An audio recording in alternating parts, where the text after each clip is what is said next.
Hi, we're going to try something a little bit different today. Instead of me teaching a lesson to the class, you're going to watch this video instead. The hope is that you can sort of watch this at a time that works best for you. And also, if you have any questions, you can always come back and watch things. You can pause it. You can do whatever works best for you.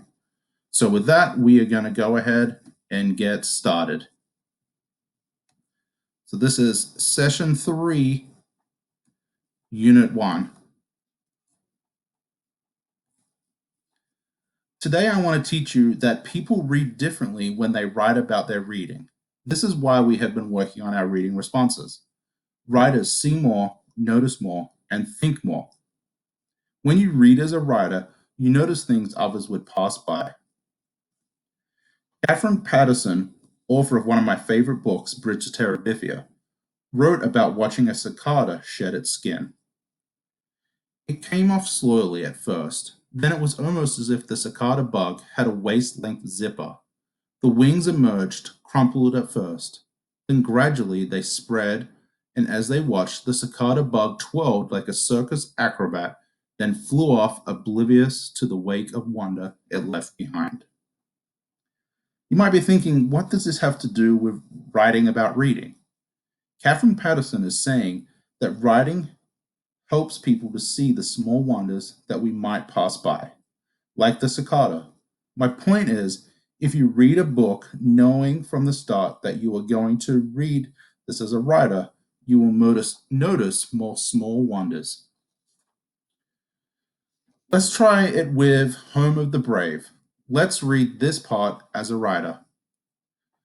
We park by the side of the fast car road.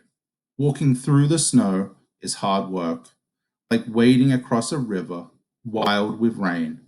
The cow is near a fine, well-armed, good-for-climbing tree. To say the truth of it, she is not the most beautiful of cows. Her belly sags and her coat is scarred, and her face tells me she remembers sweeter days. If we weren't trying to read like a writer, we could have whirled through this part thinking there's nothing important here. This is just a cow, and an ugly cow at that, next to a tree. However, since we are reading like writers, we notice many things.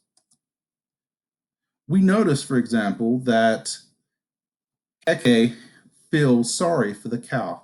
Maybe she reminds him of himself. Keke notices and uses words like a poet. Keke sees his new world in ways that show us about his old world. I'm going to read the next part of this book. Remember to read like a writer. My father would not have stood for such a wary old woman in his herd, and yet to see her here in the strange land made my eyes glad. In my old home back in Africa, cattle mean life. They are a reason to rise with the sun, to move with the rains, to rest with the stars. They are the way we know and our place in the world. Now I would like for you to tell me something that you noticed. Find the question on the sheet where you found the link to this video and add something that you noticed in that box. Now it is time for you to do your reading and then your reading response. But remember, as you're reading, read like a writer. You will be working on your own reading response and then adding your own thoughts to your reading as part of that. If you have any questions, come and ask me for any help that you need or any adult in the room.